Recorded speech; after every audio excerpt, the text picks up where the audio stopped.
Boa noite, sejam bem-vindos, bem-vindas à Biblioteca Mário de Andrade.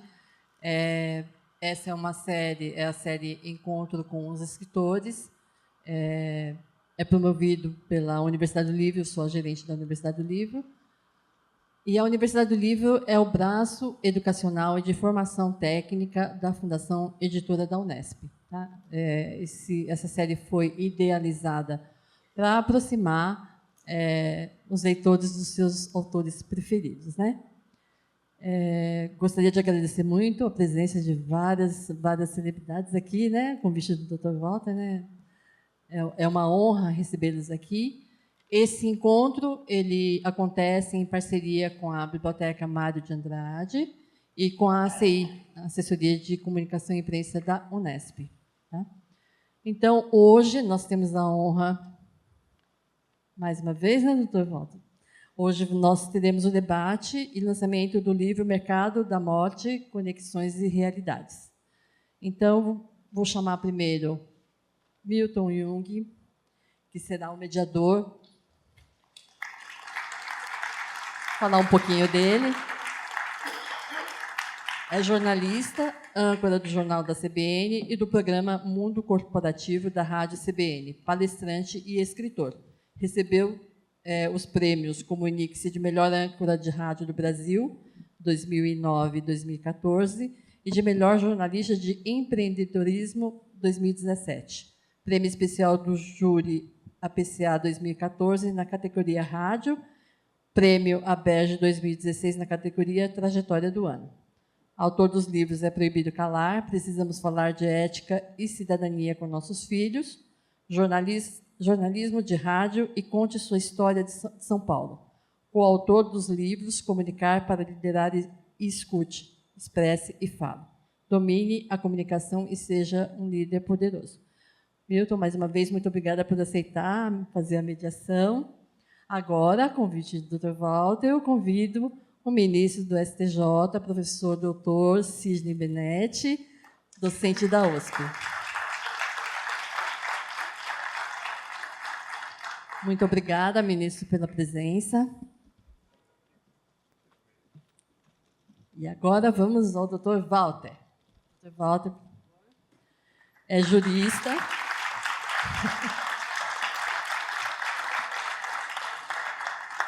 É jurista e professor de Direito Processual e Direito Penal. Foi desembargador do Tribunal de Justiça de São Paulo, fundador do Instituto Brasileiro Giovanni Falcone de Ciências Criminais, teve sempre entre seus principais focos de atenção a criminalidade organizada e seus impactos na sociedade.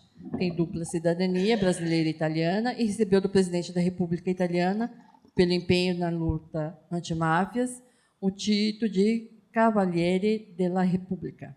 Foi observador da ONU na Conferência de Palermo sobre crime transnacional, participante como especialista de assembleias da ONU sobre o tema drogas proibidas e primeiro secretário nacional para o fenômeno das drogas proibidas no governo Fernando Henrique. Pela editora Unesp, organizou em parceria com a Alessandra Dino o volume Novas Tendências da Criminalidade Transnacional Mafiosa, em 2010, e Máfia, Poder e Antimáfia, 2021, vencedor do Prêmio Jabuti 2022 na categoria Ciências Sociais. Então, após, nós teremos o bate-papo e, no encerramento, nós teremos a sessão de autógrafos. Aproveitem bastante. Muito obrigada. Boa palestra para vocês. Obrigada. Viu? Boa noite a todos, boa noite a todas. Quero dizer que é um privilégio estar aqui diante de vocês com uma plateia como essa, muitos conhecidos aqui, muitos amigos, muitas amigas, muitos profissionais que nós respeitamos ao longo da história, com os quais nós aprendemos. Isso só torna a responsabilidade que a Universidade do Livro me proporcionou muito maior. E, claro, responsabilidade que por si só já era enorme, porque estou ao lado aqui de duas pessoas que são referência no cenário nacional. Ministro Sidney, é um prazer poder estar ao seu lado aqui nessa nossa conversa. Muito obrigado também pela sua presença aqui. O Walter, como vocês sabem, se não sabem, ficarão sabendo agora, é um amigo de muitas décadas, e eu faço questão de deixar claro isso desde o início, porque já demonstra que, de alguma forma, existe um viés nessa nossa conversa. Porque somos amigos, e eu o respeito como amigo, mas mais do que isso, porque eu aprendi a respeitá-lo e me transformei amigo do Walter pela competência e pelo trabalho dele quando nós iniciamos esse, vamos lá, diríamos um projeto em parceria, né, Walter, de tantos anos juntos, lá por volta de 2000, 2001. Então, vejam que nós, mesmo assim, ainda somos companheiros deste século, o que nos renova, mas foi desde o início de 2001 que nós começamos a trabalhar juntos e passamos a respeitar mutuamente, e eu tenho o enorme prazer de ter começado com o Walter um projeto que se chama Justiça e Cidadania, que é um quadro, um comentário que se tem lá na Rádio CBN. E sou um admirador do trabalho do Walter, que foi apresentado aqui devidamente, mas que, infelizmente, se esqueceu de dizer uma coisa só sobre o Walter, que é preciso deixar claro também. É o maior defensor do Abel Ferreira no Palmeiras que nós conhecemos. Ele tenta esconder esta verdade, mas nós sabemos bem disso. Walter, enorme prazer também estar ao seu lado. Boa noite.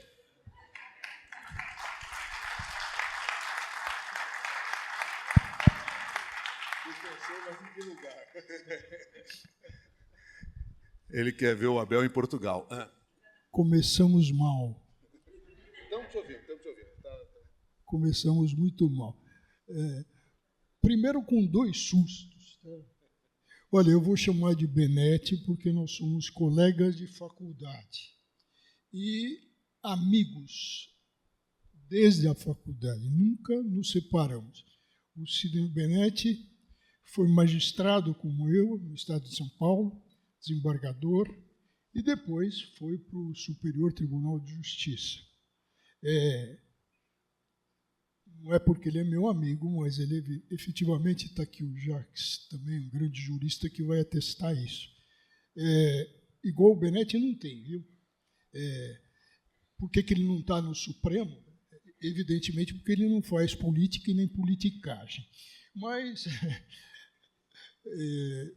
Benete é doutor pela Alemanha, e tem mais, e pelos colegas magistrados no mundo, ele foi presidente da Associação Mundial dos Magistrados.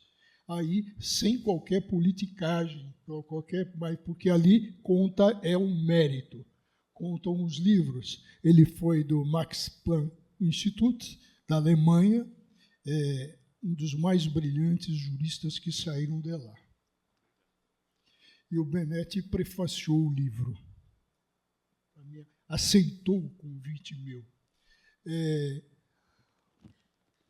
Mas eu falei em sustos, 2 sustos. Estamos ainda fazendo uma coisa de brincadeira, porque todos acabaram de ouvir sirene. Eu pensei logo no Oscar Ulisses, que está aqui. Cadê o Oscar? Oscar. Está lá. Nosso amigo de CBN, jornalista esportivo. Mas o Oscar, em razão de uma certa amizade, certa, determinada, que eu não vou dizer o nome desse ministro, só vou dizer que ele é careca, tá? Ele toma sauna com o Oscar toda sexta-feira e o Oscar está correndo um sério risco de ser enquadrado na lei Magnitsky. Então, eu ouvi sirenes e eu fiquei preocupado, mas já passou. E outra coisa que me assustou foi um que está na última fileira ali. Tá? Ele falou, estou sentado aqui na última fileira, porque se você falar do Palmeiras, eu vou embora imediatamente. O Heródoto Barbeiro. Bom, e aí vem essa gracinha do Milton, que sabe que eu faço parte de um grupo que se chama Trombettieri Anarchici.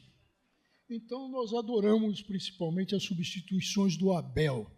Ele tira, por exemplo, o Tigrinho, ontem, e coloca posso dizer, entre os trombettieri anarchici, que se usa todo Palmeiras, Itália, o sujeito não é mais facundo, é fanculo.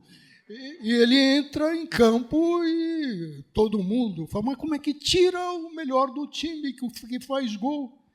E, de repente, o sujeito entra na área agarrado e pênalti e o Palmeiras ganha. Então, os trombetteiros imediatamente não poupam o Abel Ferreira, porque tem poucos títulos o Palmeiras, né, Machado? Alexandre Machado, que é santista. São Paulino. Bom, agora eu queria falar sério e falar com o coração e a alma. Vou até colocar o óculos. Eu comecei a... Bom, escrevi sempre, porque como o juiz escreve e sentencia. Mas o juiz não sabe que... Como é que chama? O lead da matéria é sempre lá na frente. O juiz é o contrário, o lead é a conclusão, está lá embaixo.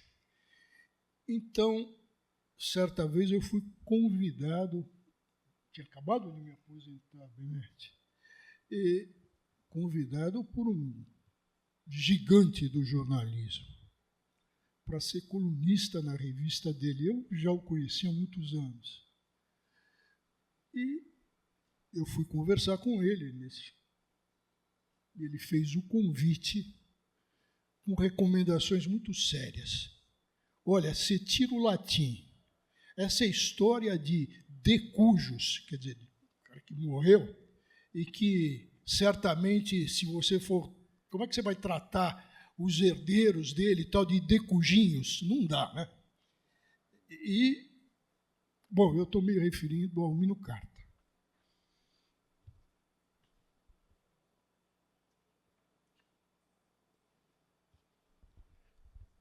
Fiquei lá com o Mino, na Carta Capital, por 19 anos. Bastante tempo. E o Mino morreu a semana retrasada.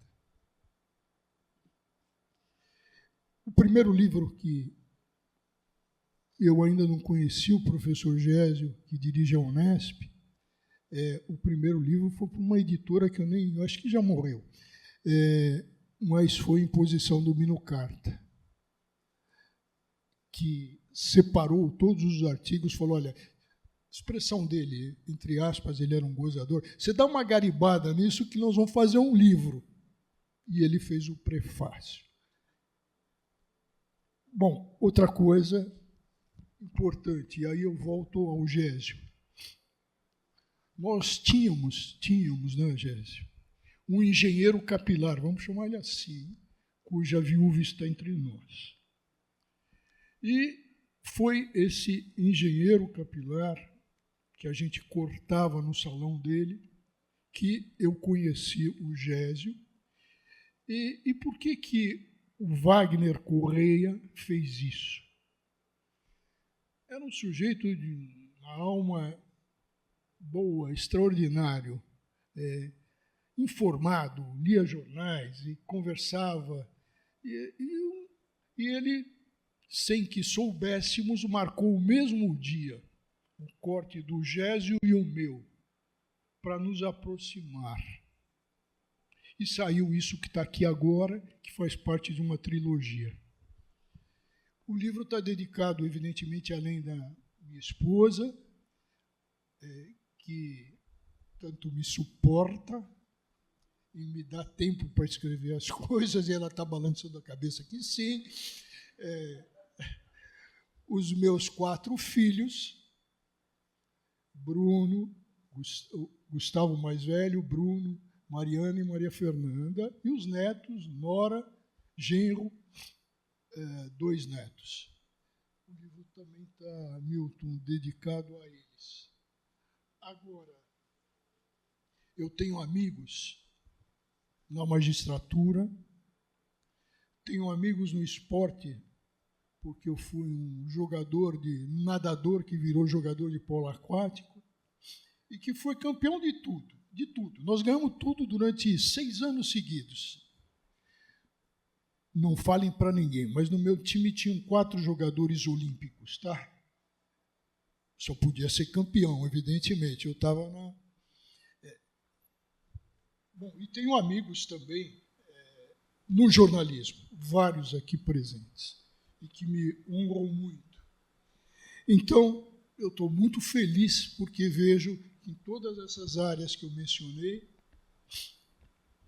eu tenho gente do coração aqui. Isso é muito importante. Então, era isso, Milton, antes de a gente entrar no debate. Eu já estou aqui inferiorizado, porque se tem um jurista aqui é o Cirene Benetti. Tá? Eu sou um aprendiz perto dele. Eu fiquei só numa dúvida nessa sua fala inicial. O time de polo foi campeão mundial? Vamos ouvir o Sidney Benetti um pouco? Antes que você diga o que você acabou de pensar, que às vezes eu leio pensamentos. Né? Tranquilo, então acho que está ligado, sim, Sidney. Sidney Benetti, vamos aproveitar que a gente está aqui nessa conversa e nós viemos aqui, o que nos reuniu aqui foi essa figura que é o Walter Meyerowitz. Eu queria ouvir de você parte da história, aquilo que ele nunca me contou e que você pode contar para todos nós aqui e que explica, sim, muito do que ele escreve neste livro, O Mercado da Morte. Pois não. Boa noite, Walter, boa noite, Milton, novamente, boa noite a todos. Vejo também vários amigos, companheiros mesmo de magistratura, da área acadêmica aqui presentes. É uma honra estar aqui. Cumprimento a Universidade do Livro, a Unesp, e essa excelente ideia de fazer o lançamento aqui na Biblioteca Mário de Andrade, que é uma casa que está no nosso coração sempre, desde os tempos em que começamos a despertar para a área intelectual e para a área paulistana, mais propriamente dita. Walter eu conheço desde a faculdade, ele disse, e depois fomos companheiros na magistratura. E na magistratura começou essa carreira mais destacada para mim da personalidade do Walter. Que uma coisa é conhecer da faculdade, respeitando a formação intelectual, a grande atuação de Walter na faculdade, mas na magistratura vieram os desafios. E os desafios, eu quero contar apenas um fato dos desafios de Walter na magistratura. Certa vez eu era auxiliar da presidência do Tribunal de Justiça e havia uma das crises, sempre foram muitas, mas algumas crises são mais sérias que outras, no sistema de execuções penais. Corregedoria da Polícia e execuções penais eram competência da Vara de Execuções Penais da capital. E ali, no meio das crises, se procurou um juiz que pudesse assumir este encargo, que era um encargo realmente não desejado pela magistratura em geral. E houve a sugestão de que eu participei, do Walter Faganiello Meyerowitz. Me lembro bem do que disse o presidente do tribunal, que era o desembargador Bruno Afonso André. Ótimo, conheço Walter Faganiello Meyerowitz. Ele vai colocar todos os pontos exatamente onde devem ser colocados. Não há nenhuma possibilidade de ser pressionado ou tolhido na sua atuação. É alguém com absoluta retidão, além de um admirável conhecimento da matéria. Esta, a palavra, vai apertar todos os parafusos, vai apertar todos os parafusos, foi a expressão do desembargador Bruno Afonso André a seu respeito, Walter. E assim foi sempre. Já era na faculdade, na magistratura, se destacou dessa forma, com uma produção jurisdicional extraordinária. Pena que a produção jurisdicional se destina à poeira dos arquivos. Uma vez terminado o processo fica. Certas vezes me disseram, você não escreve? Eu falei, escrevo muito, mas escrevo essa literatura terrível que é a respeito dos dramas humanos das pessoas. e lastimo que a produção não seja conhecida, porque vai para os arquivos. Por outro lado, é muito bom que vá para os arquivos, para o esquecimento daquilo que as pessoas padeceram quando chegaram às portas da justiça e à atividade jurisdicional. E Walter continuou chegando a desembargador, sempre destacado, e, posteriormente, prestou e presta um serviço admirável para a sociedade, como autor, como um brilhante jornalista, hoje em dia, com seus comentários, que dão verdadeiramente um norte para a sociedade brasileira através das ondas da CBN. Eu sou ouvinte do Walter, mais ou menos como certa vez disse a canção, mais do que um filho, eu virei seu fã, mais do que um amigo, eu virei realmente um fã de Walter Faganello Mairovich. Me honrou com a primeira leitura desse seu trabalho, sobre o qual tive uma honra imensa de escrever algumas coisas. Pois bem, e assim vai a sociedade, agora formada com a palavra de Walter Faganello Mairovich e perenizada no escrito. Se fala, não, mas o escrito desaparece, o livro vai desaparecer, o que não é verdade. Acabo de ler um diálogo maravilhoso de Ítalo Calvino, que ele analisa exatamente o que vai acontecer com o livro. E o livro subsiste sempre quando nós temos tanta dificuldade de recuperar aquilo que custou dos computadores. Todos nós guardamos alguns computadores antigos, que é para ver aquilo que não conseguimos recuperar agora. E Walter lança seus livros, uma trilogia extraordinária. Quero dizer da minha imensa satisfação de participar desta mesa simbólica de cadeiras com Walter Faganello Mairovich e dirigido pelo Milton Jung. Estamos aqui 3 palmeirenses, né? Não sei se o Milton é palmeirense também. Não. Então... Não. E eu gosto muito do Abel. Tem mais um palmeirense ali que me acompanha, que é o Sakamoto. Mas é ferrarense como eu, da nossa gloriosa Ferrara, para a qual irei na semana que vem. Parabéns, Walter, e muito obrigado por me dar a palavra. Você continua com a gente aqui, ministro.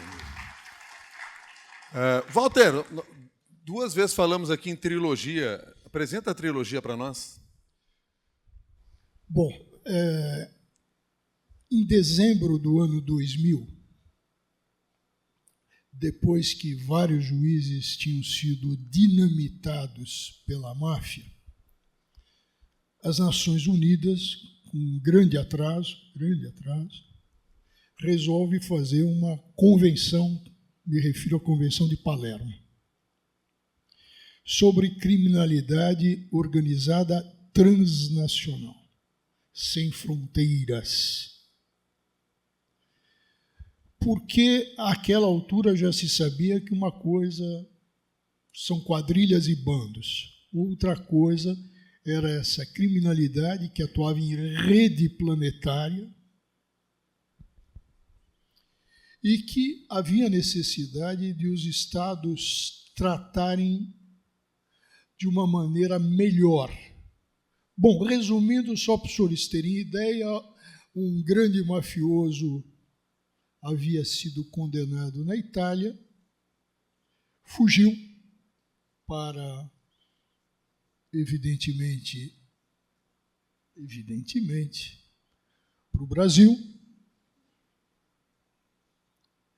e depois foi para um outro país e a Itália o localizou e pede a extradição, e esse outro país diz, mas aqui nós não temos esse tipo penal que ele foi condenado, aqui a coisa é atípica. Então se começa aí um trabalho sobre criminalidade transnacional de matriz mafiosa. Pois bem, nessa convenção eu estava como observador das Nações Unidas, participei de todos os trabalhos preparatórios em Viena e fomos à convenção. Bom, daqui a pouco eu digo quantos, mas se não me falha a memória, 189 chefes de Estado ou de governo presentes. E é aprovada a convenção, aprovada por 149 votos. Tudo isso ocorre em Palermo. A Itália ratificou a convenção? Não vão cair da cadeira. Não. Outros países, Estados Unidos, não. Então, eu já comecei a ficar incomodado. Numa linguagem corintiana,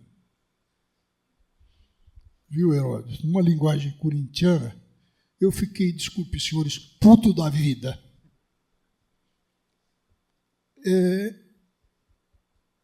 Mas isso aumentou porque tinham 2 anexos nessa convenção.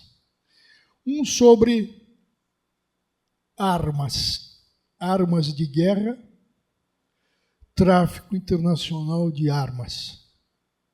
Depois a gente volta nesse assunto, mas o importante era o seguinte: ela foi aprovada, não houve quórum. Aí, então, o espinho cortou a minha garganta e a faca pelas costas. Também atingiu meus pulmões. A outra foi, o anexo foi aprovado sobre tráfico de pessoas para exploração e desfrutamento. Estamos falando de tráfico de órgãos, prostituição, trabalho escravo. Isso foi aprovado. Mas tráfico de órgãos, não. Aí, a professora de Sociologia da Universidade de Palermo, a Alessandra Dino, que tem 2 livros pela Unesp, imperdíveis, resolve, também com o espinho na garganta, nós precisamos escrever alguma coisa. Juntou vários especialistas, cada um escreveu aí os textos, e o espinho da minha garganta continuou. Aí eu procurei o professor Gésio, na Unesp, contei a história para ele, e falou, bom, então vamos fazer as novas tendências sobre a criminalidade organizada transnacional. E assim saiu o primeiro livro da trilogia. Aí passou um tempo, o professor Gésio falou, escuta, e aí? Não vai escrever mais? E eu achei que deveria mostrar melhor essa criminalidade sem fronteiras. Mostrando a matriz, a raiz, e fazendo comparação que à época, Gésio, não sei se lembra, à época o PCC era pré-máfia. Hoje já é máfia. Então, saiu o segundo livro mostrando essa matriz, alertando para o PCC, alertando para a velha lição do Giovanni Falcone, como as máfias dominam as economias. Vimos aí recentemente, e se está em apuração, várias coisas, do PCC reciclando dinheiro lavado em atividades formalmente ilícitas. Bom, sai o Máfia, Poder e Antimáfia, uma visão pessoal sobre uma história sangrenta. Mas sempre conectando. E hoje, o mercado da morte. Sobre ele nós vamos falar. Mas a trilogia sai disso. Máfia, Antimáfia, que é o livro que foi premiado com o Prêmio Jabuti, o mais importante prêmio literário aqui no Brasil, que mostra só por aí a qualidade do trabalho que foi feito. E para quem já teve a oportunidade de ler O Mercado da Morte, podia ser, não é nada arriscado dizer que é mais um candidato a prêmio Jabuti. Se tem uma coisa que me chamou a atenção, Walter, e eu falei isso para você, e, aliás, escrevi sobre isso também depois, eu fiquei muito impressionado com a qualidade do texto. Não que eu não soubesse dessa sua qualidade, porque nós trabalhamos juntos há muitos anos, como eu falei. Aliás, até para deixar claro, começamos numa época em que a internet ainda era lenha. Hoje a gente vê aí o Walter lá no portal UOL, em altíssima velocidade, tempo real. Lá no início do século, nós trabalhamos juntos no portal Terra. Então, fazer internet naquela época ainda era uma aventura, e foi uma ótima aventura que a gente fez juntos, com resultados excelentes. Foi muito gostoso trabalhar naquele período. E o Walter já mostrava ali o seu talento também na escrita. Mas esse livro me chamou muito a atenção porque o tema é muito denso. A questão do mercado da morte, dos mercadores da morte, é muito pesado. E você fazer com que esse livro seja palatável, principalmente se a gente considerar a exigência do leitor atual, do leitor contemporâneo, então você conseguir manter a qualidade do conteúdo, a profundidade do tema e oferecer isso de uma maneira em que você possa absorver aquele conhecimento, e todos nós, inclusive esse mero admirador e pouco conhecedor do assunto, para mim é uma qualidade excepcional e que muitas vezes falta, ministro, inclusive entre juristas, muitas vezes entre advogados, que têm uma dificuldade, talvez, de sair da academia e conseguir explicar para as pessoas o que realmente está acontecendo. Então, eu estou só ressaltando essa parte do texto aqui, para deixar claro aquilo que vocês vão encontrar assim que abrirem as páginas. Mas pensem, esse é um livro provocador. Eu disse em algum momento que é um livro que incomoda a todos nós, porque deparamos com uma realidade que a paz armada, de verdade, é um grande plano de negócios, sobre o qual o Walter vai falar. Mas antes eu queria trazer o senhor de volta aqui para essa conversa, ministro, porque o Walter usou uma expressão aqui, criminalidade sem fronteiras. O senhor teve uma experiência diante de uma instituição com juízes internacionais, que imagino tenha sido um dos grandes desafios de como conter esta criminalidade sem fronteiras, e eu gostaria que o senhor compartilhasse conosco. Obrigado. Eu fui presidente da União Internacional de Magistrados, que é a Associação Mundial de Juízes, sediada em Roma.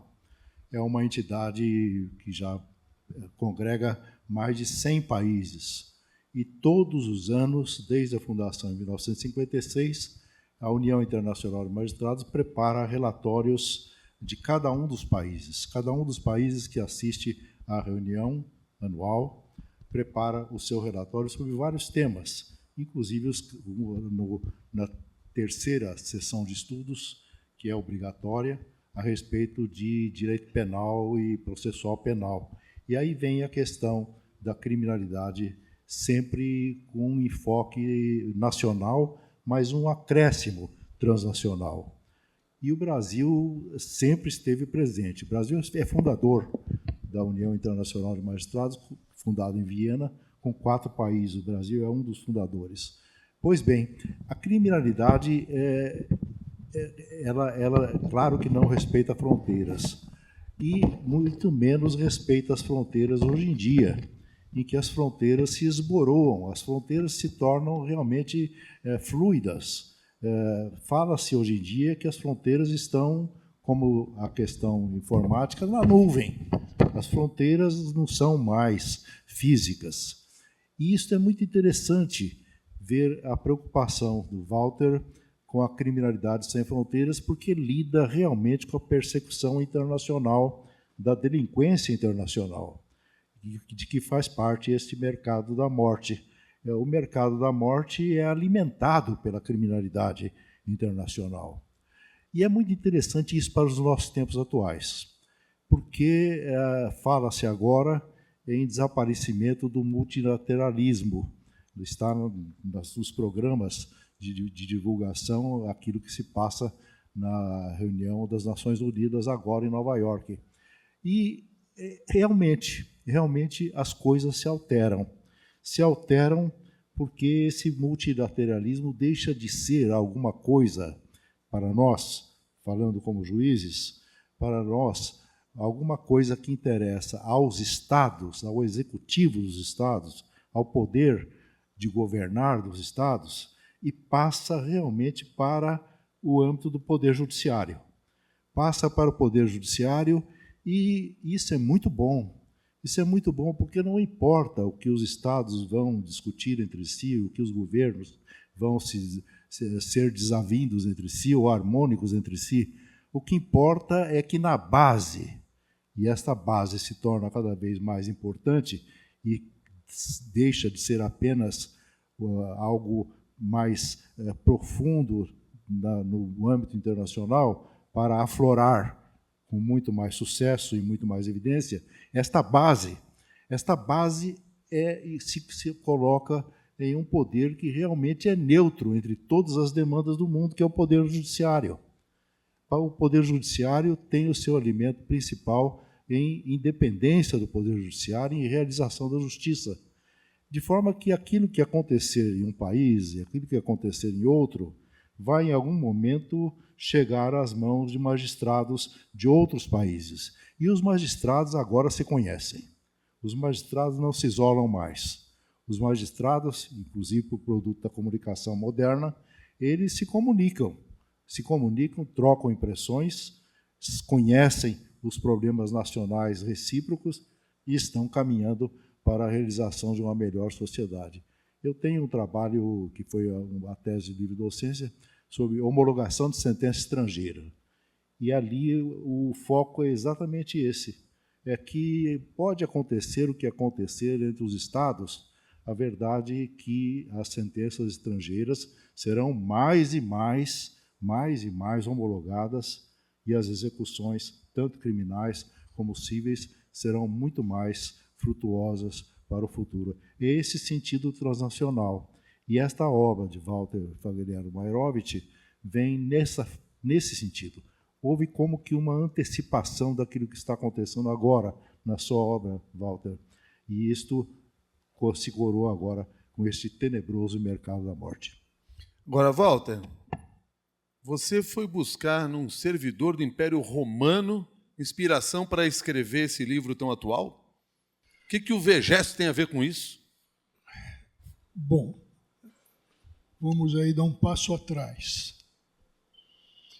Como eu disse, eu estava com um espinho na garganta a partir do momento em que, vejam, senhores, é possível uma convenção sobre criminalidade transnacional sem quórum para tratar de tráfico de armas? Só para os senhores terem ideia. Eu trouxe todo um roteiro, mas eu sempre fujo ao roteiro.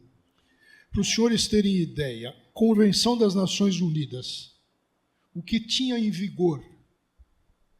Os países ficavam obrigados, os países exportadores de armas, parêntese, Rússia e Estados Unidos, primeiro lugar. Segundo lugar, Reino Unido e França. Israel, segundo lugar. Terceiro lugar, atenção, Brasil, exportador de violência. Opa, exportador de armas. Brasil, Itália, Argentina. O que tinha a ONU? Falou, olha, Brasil, quando sai uma exportação de armas, veja a burocracia, há necessidade de um certificado de destinação. Então, o Brasil vai vender armas para um país da África Ocidental. Aí está lá especificado, e o país que está no certificado não recebe as armas. Evidente que foi para outro lugar, que tudo isso já estava tramado. Tem uma expressão francesa, Benet, que diz E quem controla o fiscal? Quem controla? Ninguém controlava isso aí. Que papel é esse? Nada, um zero. Uma fantasia. E isso foi tudo especificado nos trabalhos. Nós precisamos, então, disciplinar tudo isso. Não teve quórum, Milton. Ficaram tão envergonhados que 1 ano depois se fez uma ratificação de convenção. Aí tiraram. O anexo era sobre armas de guerra, armas de fogo em geral. Sabe o que virou isso? Recomendações sobre armas de fogo, atenção, armas leves. Isso é o que virou. Vamos virar a medalha e perceber o seguinte. O que tem por trás disso? Tem a indústria bélica, por evidente. Um grande mercado. E como eu estava engasgado, e fecho o parênteses, eu fui ler, estudar, e precisava achar um começo para tudo isso. Quando tudo começou, tem uma curiosidade, nós, né, Benedito? A gente tem uma curiosidade com relação a isso. E curiosidade que ficou muito clara, porque eu encontrei, quando entrei na magistratura, um outro curioso. Eu fui juiz substituto dele, do Augusto Ferraz de Arruda, que está aqui. Bom, curiosidade. Vou ao ano 300, Império Romano, quando o professor de História, Heródoto Barbeiro, quando Roma era a capital do mundo. E o que eu vi lá? Vi lá um burocrata, que era o Vegésio, que o Milton falou, Flávio Públio Vegésio Renato. E o que ele disse? Uma frase, uma sentença, Benedito, isso é uma sentença. Estou falando porque é por ser mais do que um provérbio. E qual é a sentença? Evidentemente em latim. Si vis pacem para bellum, se queres a paz, prepare-se para a guerra. Paz armada, prepare-se para a guerra. E todo mundo aplaude isso. Eu falei, então alguma coisa... Ele abriu a porta, prepare-se para a guerra, para a indústria armamentista. Tudo isso começa aí. E ele é sempre colocado de lado. Veja que os russos, o inventor da metralhadora, tem um nome, Kalashnikov. O Vegésio não tem nada. Parabelo é o italiano. Então, todo que inventou o revólver italiano. Então, tudo tem nome. O Vegésio está como se diz no popular, ficou na moita. Mas ele é que abre as portas. Abre as portas. Quanto gastou? No livro eu faço o tempo inteiro, conexões. Ora, estamos falando de armas. Quanto gastou os Estados Unidos no ano passado, 2024? Quanto gastou em aquisições, em distribuições, distribui para o mundo inteiro? 800 bilhões de dólares. Isso foi o que movimentou. Aí tem tecnologia, desenvolvimento tecnológico, mas um gasto só de 800 bi. Se vis passem para belo, vira piada, né? Se queres a paz, prepare-se para a guerra, vira piada. E piada, evidentemente, de mau gosto. E, então, disso eu parto daí, e venho puxando, e vou falar rapidamente, para aquilo que gera esse mercado da morte, essa indústria bélica, mas atacando os estados. Por quê?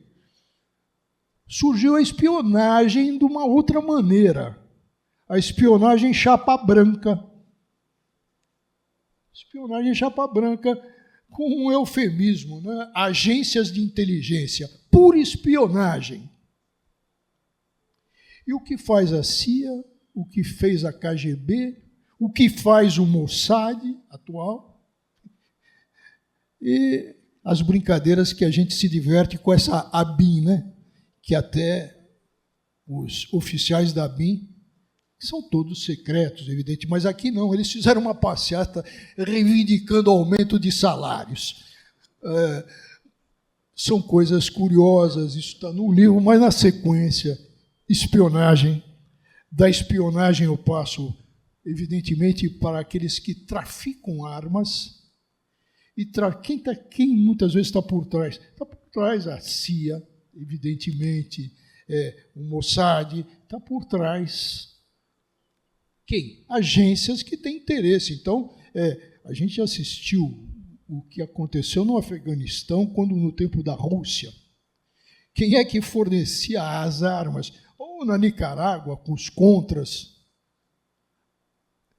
E se a gente pensar que hoje, no Haiti, é um Estado falido, ou seja, 90% nas mãos da criminalidade organizada, quem é que fornece armas para esse pessoal? Bom, aí tudo está sendo analisado no livro, como a privatização das guerras. É muito difícil para um presidente, um chefe de Estado, evidentemente, para os seus altos funcionários, entregarem aquele saco preto de plástico para a mãe. Aqui estão os espólios do teu filho que foi combater. Ora, privatização, o sujeito assina um contrato. Em primeiro lugar, ele não precisa ser devolvido para a família, mas a família vai receber um seguro.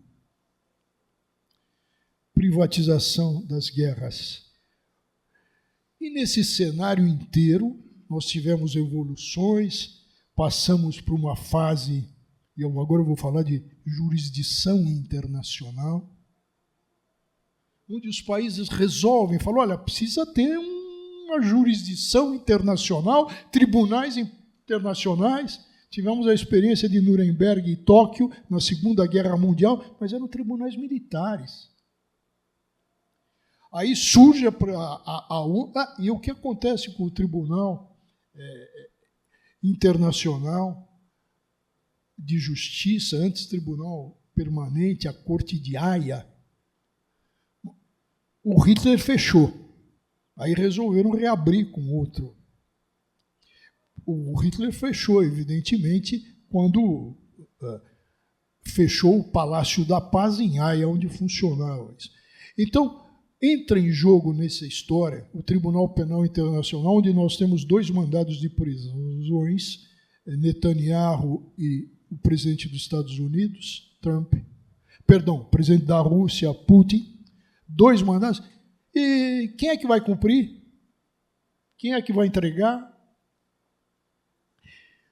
De tudo isso, com as convenções que se procurou, de uma das convenções de Roma sai o Tribunal Penal Internacional em 98. 7 países não subscreveram, estão fora da jurisdição internacional. Estados Unidos, Israel, Turquia, vários países que não aceitam essa jurisdição internacional. Então, de todo esse cenário sai uma primeira vítima, que é o direito internacional público, que todo mundo ouve falar como um tribunal importante, uma jurisdição importante, o direito internacional como direito das gentes. Que gentes? Como esses tribunais não têm força executiva, o livro caminha também por essas cortes de justiça e caminha também para um ponto muito importante, para a propaganda de guerra. 90% falsa. Volto ao Hitler, que 3 dias antes de invadir a Polônia, fez um discurso em favor da paz, se apresenta como pacifista. E nós temos toda uma situação muito delicada sobre propaganda de guerra. A propósito, hoje, vale a pena ser lido, está no jornal La Repubblica da Itália. Não está no livro porque saiu hoje, mas está toda uma especificação que leva a isso. A gente está falando em 2 guerras o tempo inteiro. A guerra, Israel, contra a organização terrorista, e a invasão da Ucrânia pela Rússia. Mas hoje tem 49 guerras em curso. 49 guerras em curso.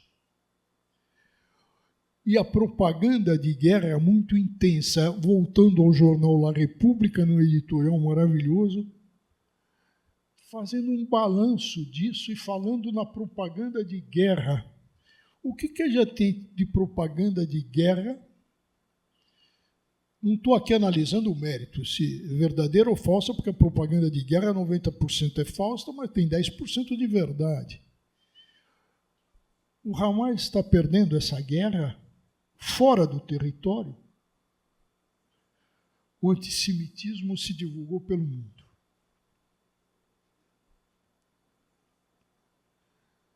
Israel está sendo visto como um Estado onde, pelo seu primeiro-ministro, não estou mais falando até porque sou hebreu, não estou falando do povo, estou falando de um governo sanguinário, que extrapola limites da legítima defesa, comete crimes de guerra e crimes contra a humanidade, mantém apartheid na Cisjordânia. O que eu estou querendo dizer que nesse escrito dessa coluna do La Repubblica está lá, será que o Hamas não ganhou nada com essa guerra? O que a gente assistiu ontem na ONU, o Premier, o primeiro-ministro, sendo vaiado e estados indignados se retirando. Isso é bom para Israel? O editorial coloca isso. Propaganda de guerra está toda abordada no livro, a partir de uma obra de uma especialista no assunto que é da Bélgica. Sobre crimes de guerra, crimes contra a humanidade e genocídio, tem todo o histórico, tem toda uma tipificação, tem toda aí uma jurisprudência internacional. O livro aborda isso. Deixa eu fazer... No livro, quando vocês lerem, vocês vão ver que o Walter, em vários momentos, ele faz assim, abre parênteses. E aí ele explica. E depois ele põe fecha parênteses. Ele escreve assim. E às vezes os parênteses têm umas 4 páginas, né? Mais ou menos isso. Mas, então vou eu fazer aqui, abre parênteses. Cássia Godoy. Nós entrevistamos o Vegésio dia desses lá na rádio.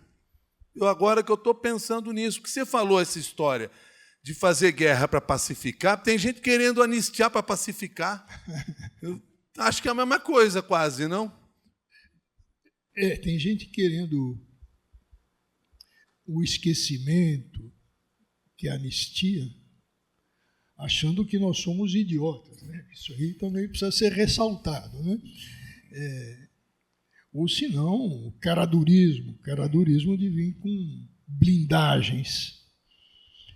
Mas, Milton, você falou, abre parênteses e fecha parênteses, isso aqui foi ele está aqui, o Gésio, foi Esse editor é duro, tá? Ele me mandou um e-mail.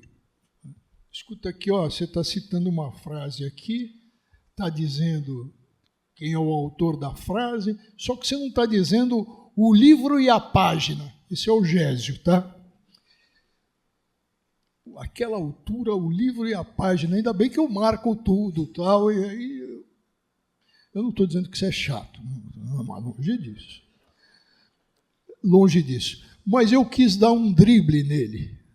Tá? Eu não posso falar que é o drible do Palmeiras, porque senão o Heródoto vai embora. E só vou ter o apoio do Sakamoto. Eu não vou nem perguntar, Sakamoto, do Talhaferri, com esse nome, se ele é palmeirense. Eu não vou perguntar para não ficar decepcionado. Tá?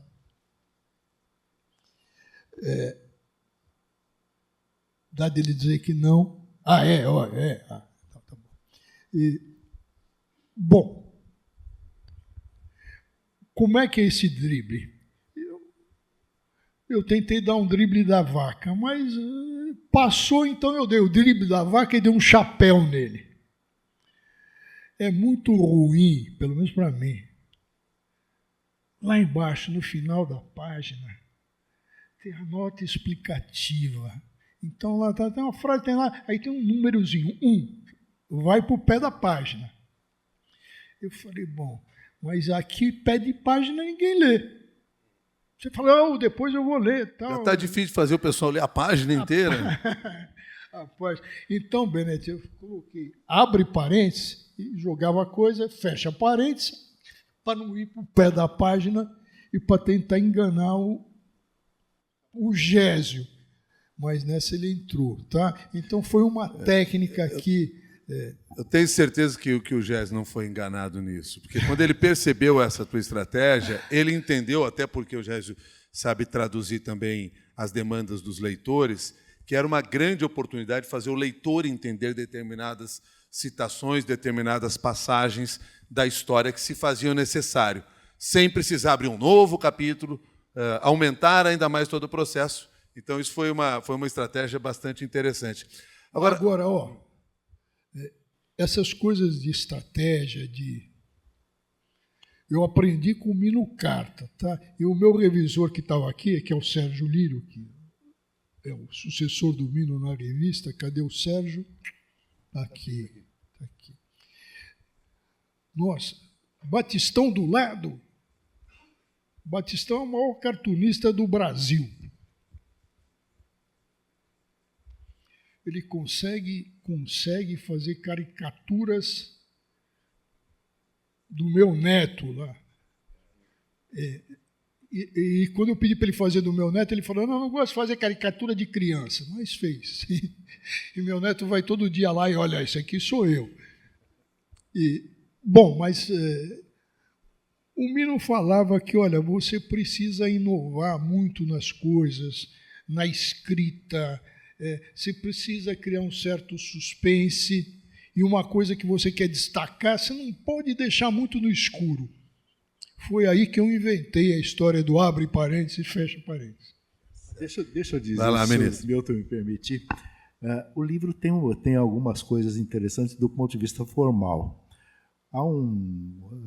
Winston Churchill foi um grande autor de língua inglesa, e no livro Minha Juventude, ele disse que o livro, o escrito, deve dar pausas para o leitor, de tal maneira que os parágrafos tenham mais ou menos a dimensão do respiro do leitor.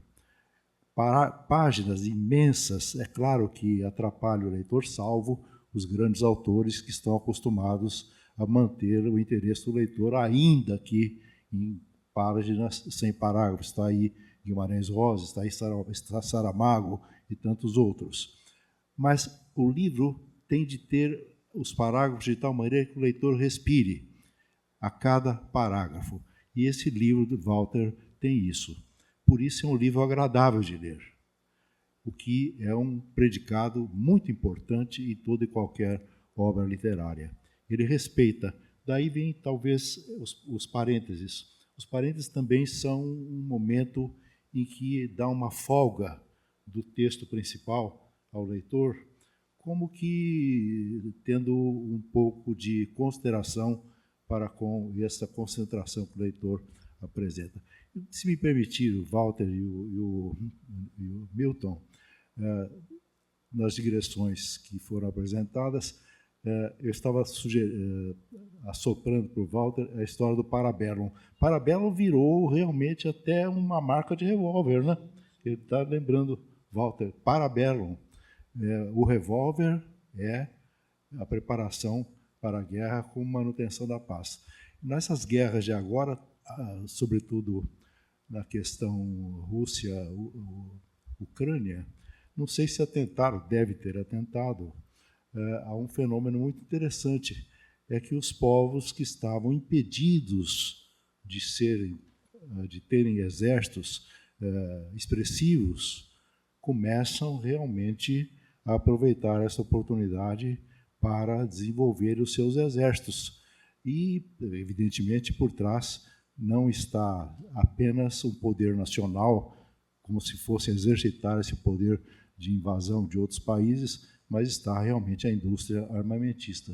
Não quero citar os países, mas estão, evidentemente, esses países que estavam impedidos realmente de exércitos regulares de grandes dimensões, agora se armando e exportando armas.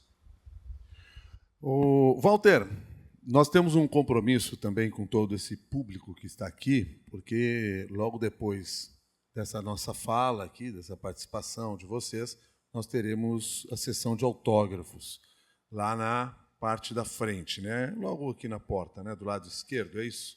Os livros estão ali do lado direito e o autor estará do lado esquerdo. Sempre.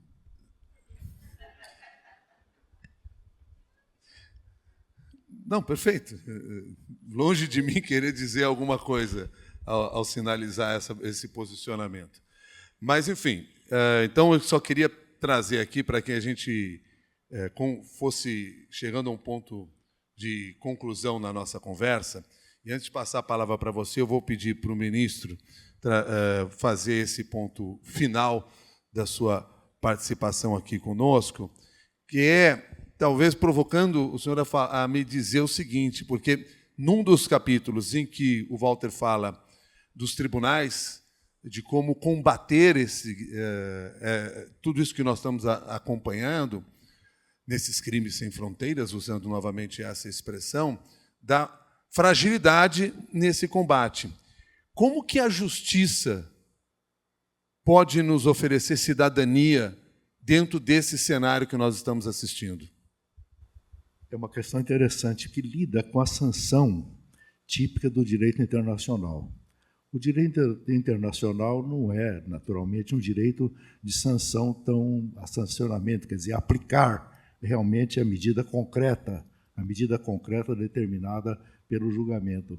O direito internacional não age como o direito nacional. O direito nacional tem um poder de, por intermédio da decisão judicial, levar a uma coação das pessoas, fazendo com que elas cumpram aquilo que foi determinado pela atividade jurisdicional. Aplicada a pena, sai a polícia, no caso criminal, sai a polícia a procurar aquele que foi condenado e, de uma certa maneira, de modo geral, acaba apanhando essa pessoa e levando para a sanção. No campo civil, decretado um despejo, vai ser executado o despejo, realmente. Havendo uma dissolução de sociedade conjugal, separam-se as pessoas e realmente o Estado zela para que esta efetividade aconteça. No âmbito internacional, a sanção é mais leve.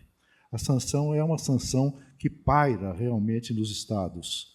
Não há um poder internacional único que execute a sanção internacional, de forma que ela é realmente mais débil. Ela repousa, em grande parte, na moralidade internacional e na capacidade dos Estados de individualmente aderirem a esta sanção. Estou falando tecnicamente, mas é uma questão realmente técnica que se apresenta. Mas olhem que a coisa está mudando. A coisa está mudando e Walter frisa isso ao tratar do Tribunal Penal Internacional. o Tribunal Penal Internacional vinha proclamando julgamentos, se lembrem, os julgamentos de alguns tempos eram julgamentos atinentes a povos africanos, a sobas e manipansos, que havia em alguns países. E agora começa realmente a haver a sanção. Vejam que dirigentes importantes de países do mundo estão com dificuldades de locomoção para outros países, de forma que a sanção, as consequências do julgamento do Tribunal Penal Internacional, com toda a fragilidade que tem esse tribunal, por ser um tribunal internacional não dotado de sanção própria, acaba realmente tendo a consequência aplicada pelos Estados nacionais. E isto cresce. Cresce e outra coisa, não sei se repararam, está mudando um pouco, o Walter é atento a isso e tem essa consciência. Está mudando um pouco a forma dos juízes nacionais aplicarem as sanções impostas por outros juízes de outros países. E isso evitando um pouco esta limitação daquilo que é técnico, que é a tipicidade penal, o tipo penal. Então, homicídio, matar alguém, furto, subtrair coisa alheia móvel, isso é fácil de identificar, mas alguns tipos penais são tipos muito difíceis de identificar e de comparar de um país para outro. Os juízes estão transpondo um pouco esses limites e chegando à aplicação dessas sanções. Nós temos casos, inclusive recentes, em nosso país a esse respeito. Caso Robinho, por exemplo. Caso Robinho. A homologação de sentença estrangeira. Caso Robinho, que foi nunca se teve um caso igual. Foi o primeiro caso. Isso, de fato, é importante. Mas eu estou olhando o professor doutor José Luiz Farina, aqui na minha frente, presidente do Dante Alighieri, um corintiano, que já foi até, não só corintiano, mas é um ingênuo, foi diretor do Corinthians. Atenção, diretor social do Corinthians. Mas, no fundo, ele é bom, né? Diretor social do Corinthians. Bom, o Farina sempre tem por brincadeira, e o Augusto sabe bem disso, o Zacles também, o Farina sempre fala algumas coisas, como, por exemplo, vai lá uma mãe reclamar, olha, meu filho aqui está suspenso, tal, não sei o quê. Ou alguém vai falar, eu quero furar fila porque eu quero botar meu filho no Dante Alighieri. Aí ele vira corintiano. Furar fila aqui não, ele vira corintiano tal, e faz todo um... então eu vou virar corintiano, tá, Fábio? O Benetti me elogiou tal, mas olha, minha mulher sabe. O que eu passei naquela vara das execuções, corregedoria da polícia e corregedoria de presídios, foi uma coisa assim... E ele pega e me faz um elogio, como se ele não... olha, se o Walter não tivesse percebido que ganhou um presente de grego, tá? Mas, evidentemente, estou fazendo uma brincadeira, isso me valeu muito. O que tem a ver isso com o livro? Tem tudo a ver, porque isso, e devo essa para o Benetti, me levou para um mergulho profundo no direito penal, no direito internacional. Tentei um renascimento, Jacques, com um título de direito penitenciário sobre execução penal e, principalmente, a cooperação internacional, num momento em que se fixava, por exemplo, no bloco União Europeia. Não tem mais carta rogatória. Acabou. Não se roga mais nada, se cumpre de um país por outro, porque aquilo é uma unidade. Então, dessa evolução toda, eu mergulhei por quê? Porque quando eu cheguei promovido na capital, me meteram numa vara de família, porque um juiz brilhante titular da vara de família, o presidente do tribunal pegou para ele, então me botaram lá na vara dele. que era a vara de família, onde eu consegui ficar. Não consegui ficar. Não consegui, porque era o dia inteiro tal, problema de marido e mulher, separados, com quem fica o filho. Eu falei, mas quem é que sabe melhor do que eles com quem deve ficar o filho? Como é que o juiz vai substituir a vontade? Bom, eu não consegui ficar lá. E caí na vara das execuções criminais, mergulhei nesse mundo. Evidentemente não cometi nenhum crime, fiquei do outro lado. Então, tudo isso teve muito significado aí. Deixa eu dizer uma coisa, ele era extremamente respeitado. Extremamente respeitado. A decisão que Walter tomava, as próprias pessoas, de modo geral, que tinham cometido delitos, sabiam que estavam recebendo a justa medida. Como eu gosto de coisas concretas, está aí o livro. Não tem uma afirmação que não tenha aí algum relato de fato ocorrido. O Benetti acaba de falar, não, decisões importantes. Quando foi lançada a decisão, foi portaria administrativa que estabelecia visitas íntimas nos presídios, o que eu fui ver, tinha camisinha, tinha local apropriado, as pessoas, como é que iam se relacionar, tinha um problema de transmissão de doença venérea, tinha tudo isso? Não tinha simplesmente nada, tinha aí visitas livres. Nada contra as visitas íntimas, nada contra, mas condições mínimas. Olha, senhores, eu revoguei essa portaria, arrumei tantos inimigos, mas como eu tenho esse espírito corintiano do Farina, eu falei, peraí, vamos esperar 9 meses, vamos ver quantos nasceram e quantos estão abandonados e quantas adoções falsas foram feitas. Onde que está essa criançada? Segunda briga. Benetti acompanhou tudo isso. Então, decisões respeitadas, tal, nem tanto, tá? Walter, para fechar... Foram muito poucas. Walter, uma palavra final sua aqui para todos esses que estão ao nosso lado. O que você espera de nós, leitores, ao final desse seu texto? Indignação, reflexão ou uma ação prática? Olha, nós assistimos agora uma ação muito importante da sociedade civil com relação à blindagem.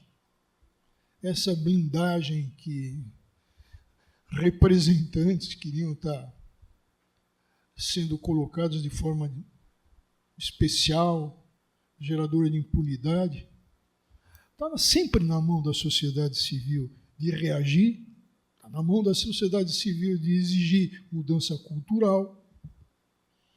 O livro, na realidade, nós falamos em guerra, em tudo isso, e falamos na indústria bélica, naquela paz armada, mas, na realidade, isso que está aqui é para se começar uma cultura de paz.